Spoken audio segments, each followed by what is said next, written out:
And I am live. So good morning, everybody. My name is Sarah Neale. I'm a yoga teacher, personal trainer, massage therapist, and I do lots of other different things. I'm here today to talk about recovering from orthopedic surgery. It is something I have done twice. I hesitated there because I had an accident which led to the first orthopedic surgery I had. So I had to recover from the accident before I had surgery. So I've kind of done recovery 3 times. I'm 52. More recently, I had a hip replacement in August 2024. So looking at about 8 months ago now. And the other orthopedic surgery I had in this knee was ACL reconstruction, and that was in November 2016. So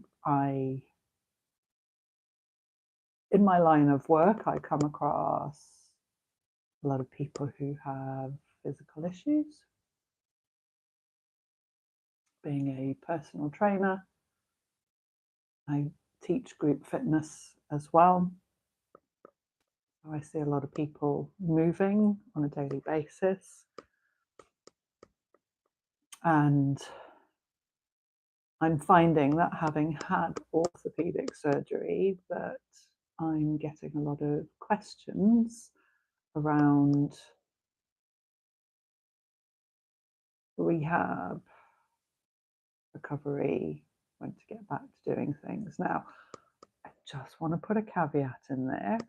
I am not a physiotherapist, nor am I an orthopedic specialist at all. We simply have personal experience of the subject matter, and that's where I'm coming from with this. I am very keen to hear people's questions. If anybody is up there and would like to ask questions, if there are no questions on the live today, then I am very open to receiving messages, emails, and responding to them as and how I can. I also just want to put another caveat on here that if I have done YouTube lives before, and if anyone comes up and they're chatting and saying inappropriate things, they will be ignored. So let's talk about my first orthopedic surgery, which was an ACL reconstruction in my left knee. Now, the ACL is the anterior cruciate ligament. Cruciate meaning cross, anterior meaning front. So the front of the knee, you have these two ligaments that cross over each other, and they stop the knee from going forwards. So it stabilizes the knee. It's a common injury in footballers, and apparently a common injury in women as well. I think that's because of the width of the hips. When I say I think, again, caveat, not 100% sure. That's just what I've heard and read in scientific forums. My injury necessitated immobilization. I was in the Middle East at the time, and I think it was just their normal practice. I cannot recommend immobilization at all. It is awful. Obviously, it was needed, and that's what the medical professionals decided, and I'm quite happy with that. But it meant that I lost a lot of muscle, and because I wasn't able to bend the knee, which obviously made doing things like going to the toilet very awkward as well, and having to move around on crutches was also one of those things that I had to do after the surgery. So firstly, and I know this is something that it was not talked about at the time. I know that on my recent surgery it was it wasn't talked about, but I was given medication for it, but not very glamorous, I'm afraid. When you have orthopedic surgery, they give you lots of morphine, and morphine makes you constipated. So if you are planning on going in for orthopedic surgery, or if you are scheduled to have one, get yourself some prune juice. Seriously, have it in the fridge, have it ready. Yes, they will give you laxatives, and they may or may not tell you what the laxatives are for, but that's what they are for. Inactivity, being stuck in a hospital bed, as well as the morphine, really slows you down, and so it's a very uncomfortable position to be in when you're sitting and you're not moving around a lot. So get some prune juice in you, get some, it's a natural laxative. The next thing is rehab. So with regards to your physiotherapy exercises, now I know when I was in bed for the hip replacement, the first day I was given a leaflet and told these are the exercises that you need to do. You need to start doing them in bed. And I was absolutely, like, I went into the surgery fit, healthy, you know, apart from the hip, of course, which I could have waited out. I could have waited until it got worse, but it was really, really messing with my quality of life. So I made the decision to have it done. And so I went from one day being able to walk around, being able to do yoga, to the next day not even being able to bend my knee and lift my leg and send it down the other end of the bed. And this was the physio exercise I needed to do. The other one was to bring my leg out to the side and back in again. And so every hour I did the exercises while I was in bed. I made sure I was getting up and walking around with the Zimmer frame as well in the hospital, and, you know, just keeping yourself moving. I was in hospital for 2 days after the total hip replacement. I was given a tutorial on how to do stairs, how to get up and down stairs, because I live up 2 flights of stairs. I'm in a flat with no lift, no elevator, and I made it up the stairs really well, and I made it into my flat really well. I had a friend come and stay over because I live alone, and she helped me with the basics of getting settled that first night. After she had left, I was quite adamant that I was going to go out for a walk every day. Had to walk down the flights of stairs, of course. I'm very stubborn. And I did. By the way, if you are listening and you want to ask any questions, please do go ahead. Otherwise, I'm just going to talk and tell my story, which I'm very happy doing. One day when I went out for a walk, I really shouldn't have, because I was feeling really dizzy, and by the time I got to the bottom of the stairs, I was feeling quite dizzy. I walked to the end of the street and came back again, and then came back up the stairs and sat down on my chair once I got in the house, steadying the world, because there were stars. Everything was all a bit all over the place, and I could have fallen. I mean, luckily I'm used to being dizzy, because I tend to have dizziness. I've got low blood pressure, which is why they kept me in the second night in the hospital as well. So move around, but don't move around too much, and stay in bed, but don't stay in bed too much. So it's one of those things where you've got to constantly be going, okay, so I've been in bed for half an hour, maybe I should get up and have a little walk around and then go back again. Well, this was early days. This was the first 2 weeks of recovering from total hip replacement. I can, with huge amounts of confidence, state that Downton Abbey, if you're going to watch every single episode from the beginning all the way to the end, including the 2 movies, take you about 2 weeks. And that's a really good strategy for staying in bed, because of course the first couple of days I was really stubborn, really adamant I was going to walk around and I was going to do stuff. I then found that I was just, I felt ill. Every time I got up and walked around, I felt ill. So being at home on my own, I decided that I didn't want to fall over, and so I spent most of the first 2 weeks in bed. Obviously I was on my own, so I needed to get up to go to the toilet, I needed to get up to go to the bath, to the kitchen, to get food. I needed to get up to have a wash and then to change my clothes. And that's pretty much what your whole day is going to be taken up with in that first 2 weeks.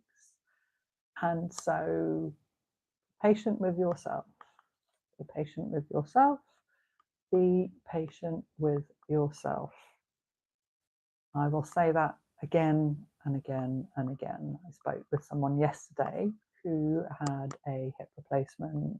I think she said she was 6 weeks in now, and getting quite frustrated because she wanted to do a lot of things. Now, at the 6-week mark, lots of things will have happened. You will be able to do a lot more, and you will be raring to go. I want to do more. And at that point, that's when I got on the phone to the physiotherapists, and I was like, I've done all of the exercises. I want to do more exercises. I'm not someone who was sat on the sofa incapacitated for the last 10 years. I'm a fitness instructor. I'm fit. I'm healthy. I want to be doing stuff. And I was told to calm down, to be patient with myself, that what I was doing was right, and just to keep on doing it. It's a long game. Recovering from orthopedic surgery is not something that happens fast. You need to give yourself time. You need to feed yourself the right food. So you need to get sufficient calcium, vitamin D, so that the bones can rebuild, particularly with the ACL reconstruction as well. They drill through the bones so that they can stick the graft in. That's how they create a new ACL. They stripped out the tendon in my hamstring and then folded it over a few times, drilled a hole in the bottom of the femur and the top of the tibia, and then thread it through and attach it with pins and screws. So I've got bits of metal in there. And so the bone that's been in the ACL reconstruction surgery drilled through, and in the hip replacement, literally chopped off. They chop off the top of the femur and jam a metal bit in there with the new socket, the new ball to go into the socket. And of course the socket, they give you a new socket as well. The bone needs to grow around that. So your body needs to create more bone. And so nutrition is really important, but so is that gentle movement. So gentle movement so that your bone can be stimulated to grow, but enough rest that your body can do the recovery. So it's a juggling act. You need to get the right amount, and you won't get the right amount every day. I know, I think about it now when I go out on my walks, and there's go out of the house and go all the way down the road and then down a street and then into a field, and there's a lamppost there. It isn't a lamppost, sorry, it's an electricity post in the field. And I think it was about 6 weeks post-surgery when I walked all the way down there. I saw the pole and I was like, I'm going to that pole. And of course, then I had to get back. Yes. It was a very slow walk. I mean, I felt really accomplished afterwards, but looking back at it now, it was probably a bit too much. It was probably a bit too far. But hey, you're not going to get it right every day. Some days your brain is going to want you to do more. And other days your brain is going to go, no, I need to rest today. And it's, you know, you need to really try and keep consistency as much as you can, but also give yourself time to rest. So rest time is very important. So from a practical point of view, getting your home ready for such things, I would say have just like one of those little boxes, like a little wicker basket or a little plastic container that you can have next to your bed, that you can store all of your painkillers and whatever medications you have in. Really handy just to have them there. You've got to have a grabber as well if you've had a hip replacement because you can't bend over. A grabber. I'm going to rush off and go and get the grabber. I think I know where I've hidden it because, of course, I haven't used it for a very long time. And get that grabber. Where are you hiding? It's not there. Now, I actually have two. There it is. Handy thing, this. For picking things up off the floor. Really good bit of kit. So if you've had a hip replacement, you need one of these. And the joy about this one is it folds up as well, so you can carry it around with you. And I used it for putting socks on. Really frustrating. I mean, I did pick up a 20p coin off the floor with it once. Not quite strong enough to pick up a phone. That was quite frustrating when I dropped my phone on the floor, picking it up off the floor. Took a lot of patience, like faffing around with this thing. But you're not supposed to bend at all for, I don't even know how long it is. So like I say, this is not medical advice. I think it was probably around the 8-week mark when I started bending a little bit. It may have been too soon, but again, this is why I'm doing this chat, to just say to people, look, you want to be patient with yourself. So a container for your meds next to your bed, a grabber, prune juice, or laxatives. The other thing that you want to get yourself is some vitamin E oil or some avocado oil to rub on your scar. Now, my scar is very neat. Everyone who's looked at it has said it's very neat.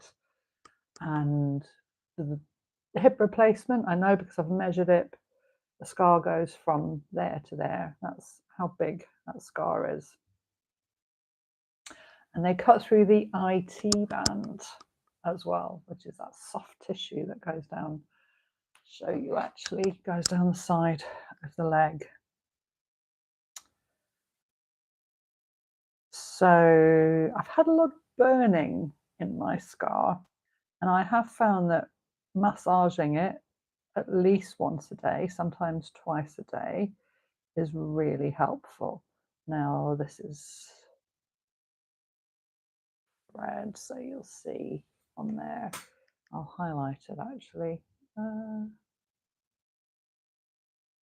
That's the HiiT band there, that bit of soft tissue down the side of the body is attached to the hip. There. That white bit, that is what they cut through. And causes a lot of stiffness, and giving it gentle massage, so to help the scar to heal. From a cosmetic point of view, I'm not really that bothered about having the scar. I'm more interested in functionality in my body, and so I I massage it. I don't massage it as regularly now as I should. I should be doing it every day, really. But I know when I need to give it a massage because it starts to burn. And it burns, strangely enough, after I've done quite a hard workout in the gym. Things like leg presses and adduction and abduction, that's when it starts to burn. So I think the scar tissue is starting to break up. So I don't do these fit chats for a very long time. I generally do them for about 15 minutes. I'm hitting 20 minutes now. I haven't had any questions, not as far as I can see. I don't know whether I've maybe done something wrong on it, because this is the first time I've done a live on my computer. Tuesday at 10 o'clock, I generally tend to do these chats. I think I'm going to come back and do the same subject unless I have a request for anything else. I'm a personal trainer. I'm a yoga teacher. I teach classes in my studio. So you can see I have my studio here. My yoga mat's there. Move that out of the way so you can see it. And I teach yoga here on a Tuesday and a Thursday morning at 7:30 UK time. I also then teach a class which I call Dumbbells at Dawn. Not quite dawn, but it depends on what time of the year it is. It's also half an hour, 8:15 on a Tuesday and a Thursday, and we lift weights. Generally do light to medium weights. It depends on how we're going with it. We work most of the major muscle groups. It's very quick, it's only half an hour. And then I do a foam rolling class with my foam roller. A foam rolling class at 9 o'clock. This is my foam roller here. Really good for recovery, but also it's like giving yourself a massage. Love my foam roller. So please do like any of my like the video, like and subscribe to my channel. I do have some videos of me doing my rehab, so working out after the hip replacement. I mean, I've been very inconsistent with it, but I have put some time-lapse videos up, so have a look at those. I've also got recordings of most of my classes, most of my Tuesday and Thursday morning classes. I'm still playing around with the recording, trying to get the quality right, and sometimes things don't work the way they're supposed to. I don't think I have the right equipment. I'm kind of making do. If there are any sponsors out there who want to send me some nice camera equipment or maybe a new laptop, that would help. Brand new laptop would be great. So I'm going to sign out for today. Please do get in touch if you have any questions or if there's anything you would like me to talk about. And remember that your most important relationship is with yourself. Bye. Thanks for listening.